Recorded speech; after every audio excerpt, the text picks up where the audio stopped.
welcome to the Scarfey Talks Premier League podcast. In this week, then, we'll be previewing Gameweek 33, which is upcoming.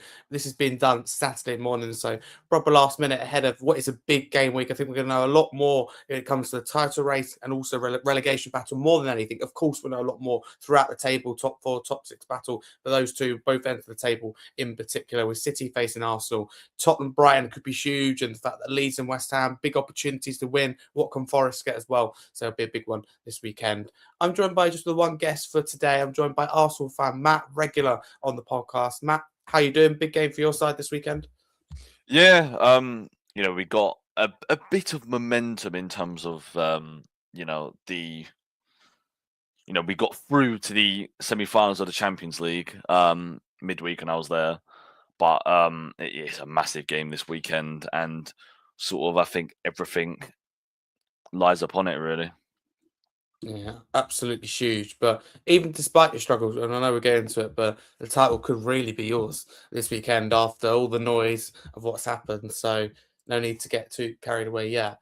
But Matt, before we get into all the games, do you agree with me that Game Week 33 is going to be a big one? It's going to be something where we know a lot more. And we say this, I know a lot, but I just feel like this game week in particular, some of the games that we've got coming up, particularly the likes of Spurs, Brighton, City as well playing you. I think there's some big games in there. I think we know a lot more. Would you agree with that before we even get into the games? Yeah, because the title race could swing. Even the top 5 race could swing if Chelsea beat Man United, because then Man United are still on 55 points. Chelsea got up to 51, and look, Man United could end up, outside of around 5th place. They could go from 3rd to 5th place potentially. And you look at the relegation battle, a lot of things can change. You look at the Conference League, the Europa League battle, things could change as well. It's a very jam-packed weekend, and it's what makes the Premier League what it is, in my opinion. Absolutely entertaining and very unpredictable. First game then, lunchtime, Brentford and Fulham, a bit of a London derby then. Matt, can I get your thoughts on score prediction for this one? Because Brentford, it's been a little while since they've won, a lot of draws. Both these teams, I think, will deep down believe they've got a chance of Europe, particularly Brentford. How do you see it going? Who's at home? Is it Brentford at home? Brentford are at home, G-Tech. Brentford are at home. See, Fulham, I thought they disappointed me against Liverpool. So I expected more of a performance, really. And Brentford got a really good point against Everton, which I thought was a really good game. That game just showed that those two teams not only want Europa League, but they want Champions League football. I see this going in favour of Brentford. Are we doing score predictions now or at the end? Do it now. Do it now. Okay, so my score prediction would be 2-1 Brentford. Okay, 2-1 Brentford. I'll tell you what, because we've only got one guest today, I'm going to join in with the predictions. I'm going to match you as well with that one. I think Brentford will get back to winning ways, but only just 2-1 Brentford. And if you look at Fulham, they're often in games till the end, but you're right. I thought they'd do a lot more against Liverpool. Leeds and Wolves then. Matt, could be a huge opportunity. I mean, Leeds, we're talking off air. We think they're in a really, really healthy position, almost there, if not there already. I mean, a win for them. They're just in dreamland, really, aren't they? I mean, they expected to win probably as well at home to Wolves. A win here would, I think, unofficially confirm safety. And the Leeds fans can sort of breathe a bit. The manager can breathe a bit as well, knowing that they're in the Premier League for another season. Wolves, I just don't think that they're going to do much against Leeds, who got an absolutely incredible result against Manchester United. And I think that result, and in the manner of how they performed, I think is just going to spur them on. And I wouldn't be surprised if they do something similar to West Ham, where it's 3 or 4-0. Okay, interesting. If you had to commit to a score, though, what would it be? I think Wolves would get a goal, because I don't think Leeds are as solid defensively. I'll go 3-1 Leeds. Okay, I'm going to go 4-1 Leeds, and I like Wolves from Rob Edwards. I think he's doing a good job there, but I don't think they're going to have a chance in this game, particularly it being Ellen Road. So they go both on similar paths so far. Next game then, Newcastle and Bournemouth. A lot of pressure on Eddie Howe at the moment. I mean, he's going to be here, isn't he, till the end of the season? But I'm talking summer and beyond. I mean, up against his old club, Iriola's leaving as well. Bournemouth have got a big opportunity to make things really uncomfortable for Newcastle, because I think just another loss kind of tips the fan base over even more. I think the Ryan's on the wall for Eddie Howe. I think how they performed last week, and in the manner that they threw that win away, was quite embarrassing. Because Crystal Palace didn't really look like that they were troubling them much. But they got a really late penalty and scored, and beat Newcastle to that win. And I kind of think I'm just looking at where Newcastle are, and I thought that they were around like 10th or 9th. They're 14th. 14th. Like it was only maybe a month ago that we were speaking about Crystal Palace being in the relegation. Could they be, in the relegation battle? And they're on the same points as Newcastle. And they've lost 14 games, Newcastle. It's completely unheard of, considering they're a team that was in the Champions League. Yes, it's I know Tottenham are in the Champions League, but in terms of Newcastle, they put up good performances, against Barcelona. I just, it's fathers me really, and I think that Bournemouth got a fantastic result, against my club Arsenal, and I kind of think that they're going to keep that going, and I think that they're going to win 2-1 Bournemouth. Okay, 2-1 Bournemouth.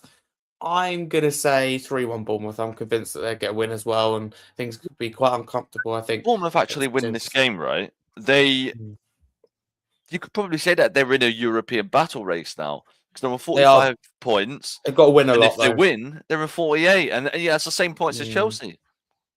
That's huge. That's motivation for crazy, you right there, isn't it? How 11th place is only 3 points away from 6th place, and we're in game week 32. I mean, I'm sure Bournemouth are absolutely take. If I said to them that, Iriola said to Bournemouth fans now, look, you take Europa League, and then he departs on that kind of good note.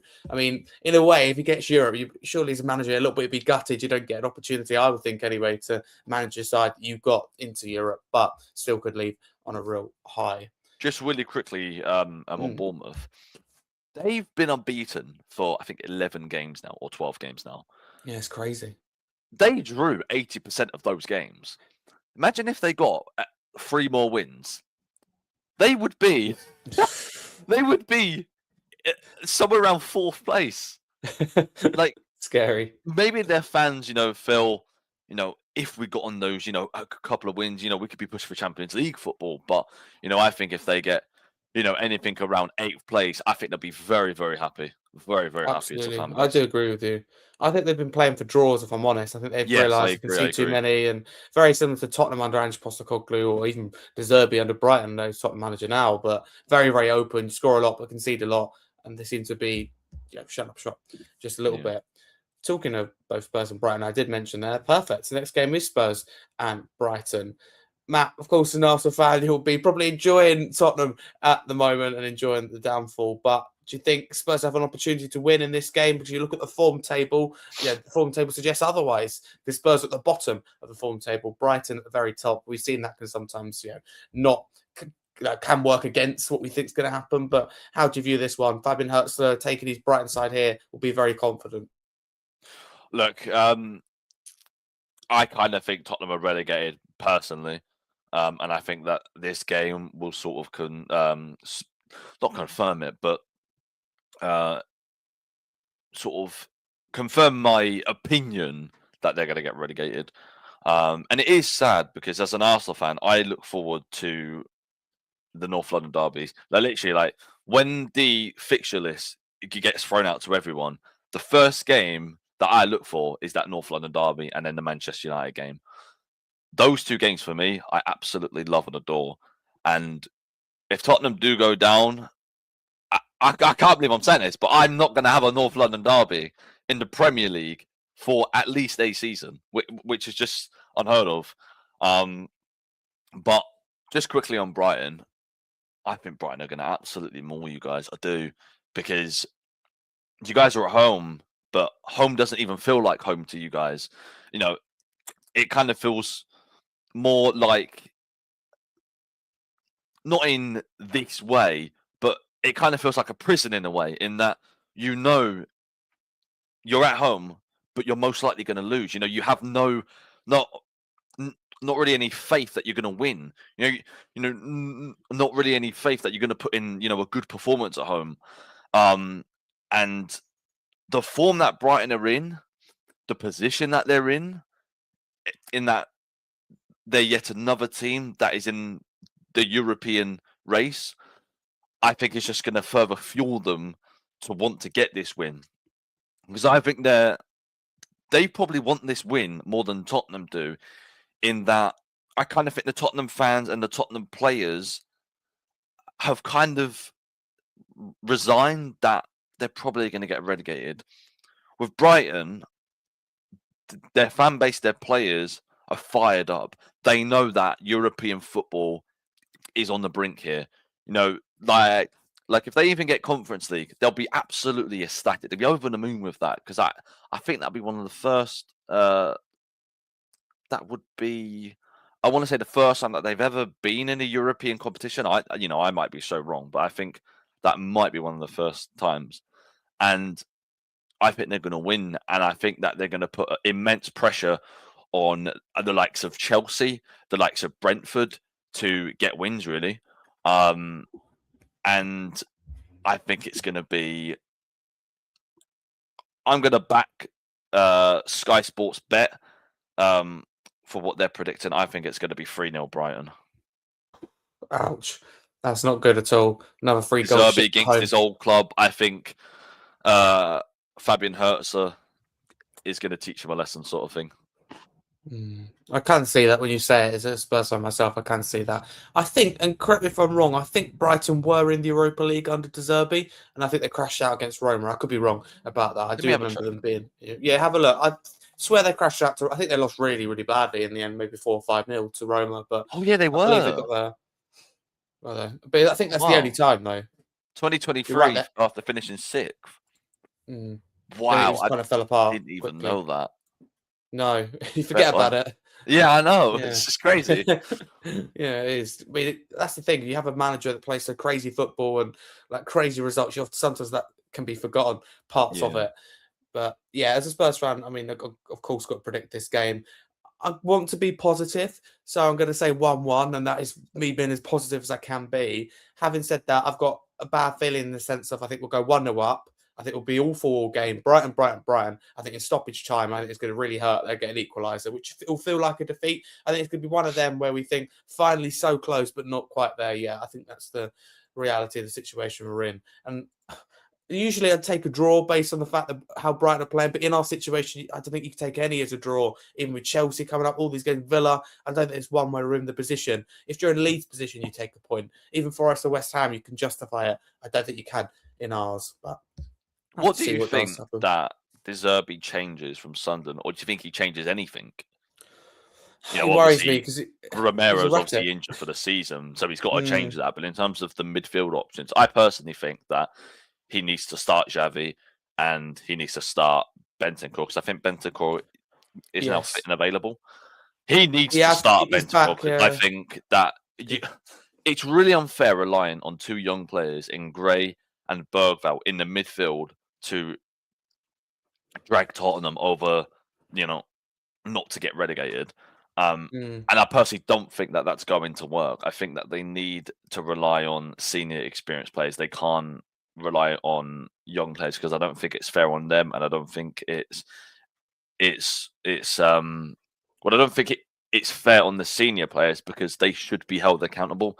Those players should be the ones that should walk out. If there's going to be, a 4, 5, 6-0 loss, those players should be starting and playing rather than the younger players in Gray and Bergvall. Absolutely, 'cause it could ruin their careers. But reality is they're doing better than the older players. But to answer Yeah. your question, for me, very important in defence that Danso starts over Dragusin.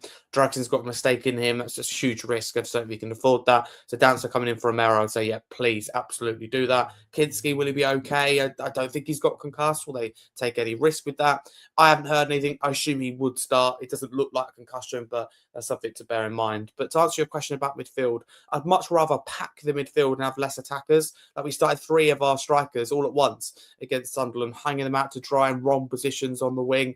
You know, Richarlison's not a left winger, and one is not a right winger. Solanke lost up top. I'd rather say let's just go with 2 up top and flood the midfield. And I'm talking like have, if he's fit, Bentancur, Simmons, even Basuma in there. I think for ball carrying, if he keep his head down, I think could be really key. I'd rather have 3 or 4 midfielders and just say even 1 or 2 forward players. And I know that sounds really negative, but I think that makes up for it when you have the likes of Xavi Simmons. You have to start Simmons and Tell for me. That's a big thing. You get nothing from the game if you don't start our best 2 at the moment, offensive players. Like I've got our 3 strikers. None of them have got anything to show for at the moment, but players that are on the bench, Tell, Simmons, they're all proving a point in my eyes, and I would start them. But hey ho, I have to see what does happen. The next game also is a big one. Chelsea and Manchester United. Matt, talk to me about your thinking in this one. Chelsea in really, really poor form. United be looking to bounce back too. How do you see it going? I think it should be going only one way, and that's Chelsea's way. And I'll explain why. Because Man United have got one senior centre back, and if you could even call him a senior centre back, then fair play. But you know, Aiden Heaven, he's their only senior centre back that is actually available, and I just think that the defense that Man United are going to put out, Chelsea have to be ruthless and not batter them, but put some goals, in that net because like people talk up Palmer, people talk up Caicedo, people talk up Enzo Fernandez, Joao Pedro. This is the game where I want to see these players, especially Palmer, and especially players like Pedro Neto and Joao Pedro, really be clinical and really put some goals, in front of Man United because I think that they need to because this win could propel Chelsea in a position where they're not actually out of the Champions League race. Even though the fans think that they are, they're not out of it. And I think that tonight is a very significant moment for Chelsea Football Club because of the protest. Now, I've never seen this type of protest happen before, like ever, where there's a sister club and the main club, the fan base are now coming together, in the UK protesting, against that ownership. I've never seen that happen because, my club doesn't really have a sister club. Man City have been, very largely successful. You know, clubs like Tottenham, they've only got, one main club really. And it will be really interesting to see how much attention that gets on the broadcast on Sky Sports, and if it changes anything in the ownership's thinking. Because, you know, Strasbourg fans, European fans, they are crazy. They are crazy. And I could genuinely see, a real scenario where this match could get called off because of the sheer chaos that could be, happening in the protest because European fans are not to be messed with. They don't care, about flair rules, about throwing stuff, stuff like that. And they're more unhappy than Chelsea fans are with this ownership because of how prioritizing they are of Chelsea rather than being equal to Strasbourg. But in terms of the actual game result, I think it's going to be, if it goes ahead, I think the game's going to be 2-0 Chelsea. Mhm. I If can't it see goes Man ahead as well. United scoring. That's a Bruno, problem. he's on top form, but I just think that Man United are going to have to do a lot of defensive shifts, and I can't see Bruno getting into positions he was, against Leeds with 10 men. I'm going 3-1 Chelsea. I haven't seen someone make that point yet, but I think you're right to make it in terms of the risk of the game being called off, something to note. And of course, the game being tonight. So we'll find out in just a few hours, something definitely to watch. A lot of unrest there. And I'd say understandably too. Into Sunday's games, then Forest host Burnley. Matt, I mean, I'm not saying this, I'm a Tottenham fan, but this could be a really bad weekend for Tottenham. If your prediction's right, that Brighton not only beat, but hammer Tottenham. I mean, Leeds being at home to Wolves, you've got Forest here at home to Burnley, and we'll get on to later, but I think quite a nice game for certain situations for West Ham. They're in quite a nice situation with what happened with Palace and, for example, being on the blues, etc. But in this one, Forest and Burnley, do you back Forest, the home side, and Burnley are done, aren't they, really? Yeah, I can't see Burnley doing much. I mean, maybe they could frustrate Forest. And I think Morgan Gibbs-White went off with an injury, I believe, in the Europa League game that they played. Apparently, Chris Wood, is fine. He's fit and available. But I don't know about Morgan Gibbs-White. And I think if he's not playing, that's a big miss for them because in terms of creativity, he's mainly their only player really. I want to give out two scenarios where if Gibb White plays, I think Forest are going to put a couple on Burnley. I think it could be 2-3, 4-0. If Morgan Gibbs White doesn't play, I could see this game ending in a draw. So it really depends on if Morgan Gibbs White plays, really. I don't know if he's going to be available. I want to say they took him off a precaution because they had battered whoever they played.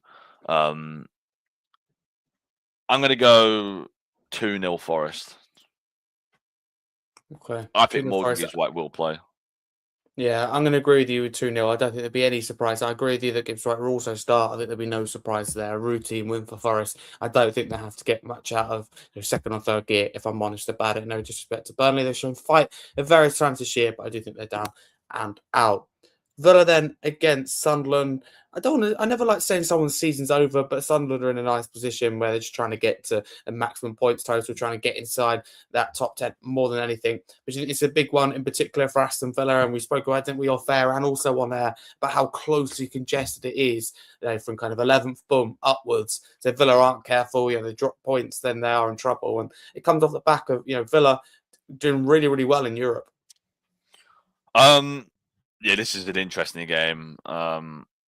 Again, Sunderland could be pushing for European football, with the position that they find themselves in. Especially if, an English club wins the Europa League, the Conference League, and if Arsenal win the Champions League, then you could be looking at like 9th, 8th place teams that could get European football because it just goes passing down. However, I don't think we're going to see any win in this game. I think it's going to be 1-1. 1-1. I'm going to back Villa 2-1. I think they just about edge it, but yeah, I think it'll be a close game. Next game then, Merseyside derby, Everton and Liverpool. Another big one. Was an action-packed game week 33. How do you see this one going then? I would say that Everton have a little bit more confidence, a tiny bit more momentum maybe than Liverpool do, but Liverpool now out of Europe and they can focus on their league campaign. I think this game could be game of the season. It's the first, I believe it's the first game in Everton's new stadium for Merseyside derby, I believe, because they opened the stadium this season. I think that it's going to be absolute chaos. I think there's going to be red card in this game. I think there's going to be some outrageous decisions. But my full-time prediction will be 3-3. 3-3. Oh my goodness. Yeah. I love the optimism. I was going to go the complete other way. Purely of the fact that I think Moyes more of a defensive manager. Liverpool don't seem to take as many risks under Slot. I had in my head 0-0. So the complete Really? opposite. Yeah, no, I Fair did. enough. I think it'd be an interesting 0-0 though, definitely. But I just look at Everton and they don't get wrong. They've solved some of their problems, but it's still a tiny bit blunt up top. And Yeah. Liverpool, I feel like they play with the handbrake on all the time. That's the way I view it. So I think it'll be who's going to take that risk and nobody does in the end, 0-0. That's what I think. But I'd love it That's fair to be enough. a That's fair 3-3. enough. I hope you're right. I mean, for entertainment wise, I'd absolutely love that as a neutral. And next, then, second to last is, let's be clear, the biggest of the weekend, Man City and Arsenal. As a Tottenham fan, I have enjoyed taking Mickey a little bit of Arsenal while we're still in the Premier League. Let's be honest about it. Very rich, I know. But the reality is, and I've messed around with my Arsenal friends in college, but if we're being honest about it, Arsenal could confirm the title this weekend, or it could be back on kind of almost level playing field. It's that big of a swing, but it's huge for Arsenal. And I think you go here, Matt, correct me if I'm wrong, but in a better position than previously, because previously you had to go there and win. I think if you go there and draw, you're still in a really good position. Of course, a win is so much better, but a draw probably still a really good result. Um. Well, if we were talking, you know, 3 weeks ago, we were like, well, we could go there and lose and still win the Premier League. But yeah, I just want to quickly go back to midweek when we played Sporting. Noni Madueke went down, and I was fearing for the worst because he was down for quite some time. But it's apparently said that he could be, in contention to make the squad, which would be brilliant, brilliant news. I think this game, from an Arsenal perspective, of how we, play, is determined on. Hello, are you here? Can hear you. Oh, yeah, You you got me? froze for a second. I was like, I'm "Is sorry. that just incredible statue like thing?" But I think it determines on what happens on the right wing. And I'll say this: Definitely. if he goes ahead and does the unthinkable and starts Max Dowman on the right, I think it's a clear indication that we're going for it. And I think that it's a decision that the fans will be fired up. The players will know we can give the ball to him. He will drive at the players no matter what. And it will kind of insinuate that we're not playing for a draw here, or we're not going there to not lose.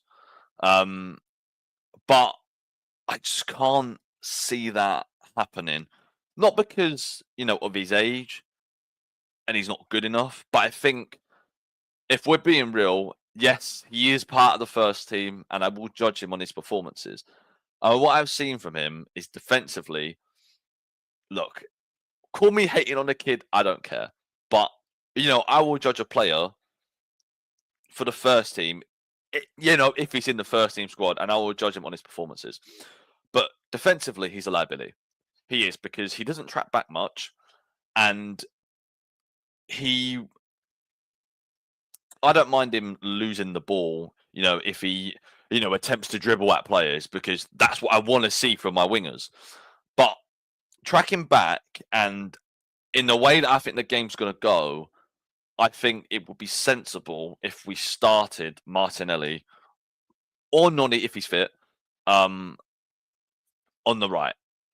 And I think now we should go with a front three of Trossard, Kai Havertz, and Martinelli / Noni Madueke, because those players are very quick without the ball, so they will track back, and we've seen both of them track back. I mean, we saw midweek Sporting were on a counter attack, and he was basically one-on-one with the goalkeeper, and Martinelli sprinted for his life and got the ball back. And that right there is, I think, why Martinelli will start. But I don't know where. And I think it depends on if Noni's fit or not. Personally, I think the game is going to go 1-1. I think it's going to be 1-1. I don't think that Arsenal will win, not because we won't go there to win, but I just don't think we'll have the ball possession to create, to get the win. With Man City, I think that they will want to attack as much as possible, but they'd also be cautious that if they're left in a counter-attacking scenario with Arsenal, they've got to be careful because they know if we go ahead, we're just going to sit back. We're just going to sit back and protect that lead, and City have got to try and come at us again. So I actually think a lot of the pressure, more pressure is actually on Man City in terms of how they play, because I think Arsenal go into this game as the underdogs. So I don't think we have as much pressure as people think we do. I think the pressure was last week. That was the pressure, and we fucked it, essentially. So I think this game will go nil. Will go 1-1. I don't think Haaland will do much. I think it will be a game that Cherky will sort of, his creativity and his technical ability will shine. What a player. And I think that we're going to get a cheeky goal somewhere. Somewhere. How do you feel, though, this moment in time? We're a good day and a bit away from the game. Are you nervous? Because it's a big game, isn't it? It could, make or break. It's not so much being nervous. Like I'm actually not nervous. I was more nervous for Bournemouth because I knew that game we were likely to slip up in that, I'm kind of prepared, if we slip up against Man City, I'm prepared for that. I wasn't prepared that we were going to slip up against Bournemouth the way we did, and in the performance that we put in. But I go back to the Tottenham away game in that if your players can't get up for a North London derby, then when are they ever going to turn up? I think this is a scenario in Arsenal's point of view where if my players can't turn up in this game, do these players, and I'm including Saliba, and Gabriel in this, do they have the bottle? Do they have the mentality to win titles? And I think that's what it will come down to, really, is, do they have that mentality? And I think that we're going to go into this game, and I think that we're going to try and win this game. I don't think we will win, but I think we're going to go into it trying to win. I don't think we're going to try to not lose, because I think Arteta pointed out in his his press conference, which is very unlike him. He normally doesn't say this openly, but he basically shut down rumors of him wanting to go to the Etihad to not lose. He was like, "We're not thinking about that. We're going there to win." And I liked that talk, but it's just talk at the end of the day. So I want to see that backed up tomorrow on the performance that we go there to try to win. I could unsettle if you think about it, particularly Pep and Man City, in terms of they think, oh, hang on, we're used to Arsenal kind of sitting back here and maybe playing for a draw or being more conservative defensive, so I could throw them off guard a little bit. Matt, thank you. Final game then, another London derby this weekend, Palace and West Ham. How do you view this one then? And usually go, probably tight game, but Palace on the drink midweek after, they lost the individual game in Europe, but going through quite comfortably in the end, for Fiorentina. So they're through to the semi-finals. They're in a very, very nice position. But could they take their eyes off the league? That's certainly how it appears as an outsider. I think if Crystal Palace were a couple more points ahead of where they currently are, I think they'll look at this game differently, because they'll be in with a chance of European football. They're 5-4 points off it. I just think in this current game week, I just think it's too little too late for them to, surge for European football. Obviously, they could win the Conference League, but in terms of them finishing in a European place, I just think it's too little too late. And West Ham, they'll be over the moon with their performance last weekend against Wolves. And I just can't see anything but a positive result for West Ham. And what I mean by that is, I don't think West Ham are going to lose. I think it'll either be a draw or a win. And I think West Ham will take that in that Yeah. they'll look at it, as a positive. They may not be happy about, a draw, but I think they'll still look at that as, it's still 1 point, ahead of where we are. But I think West Ham are going to actually surprise us, and I think that they're going to play pretty open football, because I just think that Crystal Palace will be a bit, tired. They won't, regardless if they're drunk or not, they're not going to be at their top, regardless. And I think that West Ham are going to win 2-1. West Ham win 2-1. Okay, thank you very much.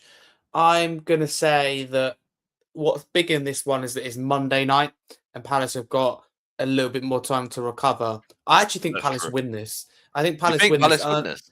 Yes, but bearing in mind, if Tottenham get hammered, then I'm going to feel more negative, and that's just the way the football is for us at the moment. But at this moment, I think that Palace, won't get Europe. But I do think they're actually going to go on a European charge. I think they win the next couple that they've got. I know some are hard in there, but I'm going to go 2-1 to Crystal Palace. I think a real surprise. Again, I don't think it's going to be their perfect performance, but I think it's one of them that West Ham are the better team, and West Ham have had it under Nuno, not so much recently, but especially at the start where they played well, not quite get the result. Forest was one of them, which is huge, bearing in mind what situation they're both in right now, where West Ham dominated and they lost in the end. But yeah, I'm going to go 2-1 Palace on this one. Fair enough. A bit of a surprise, and that is everything for Game Week 33. A big one ahead. Thank you very much for watching this episode. Matt, tell people where they can find you on the socials, unless Arsenal lose and you might be hiding. Yeah, so I'm on Twitter. I am AFC Matex with 2 X's. I'm on Twitter. 8,000 followers. Smashing it. Great stuff. Doing very, very well. Amazing. Thank you very much for joining me. And thank you to everyone for listening to this episode. All the best. I wish your team all the best as well in Game Week 33 ahead.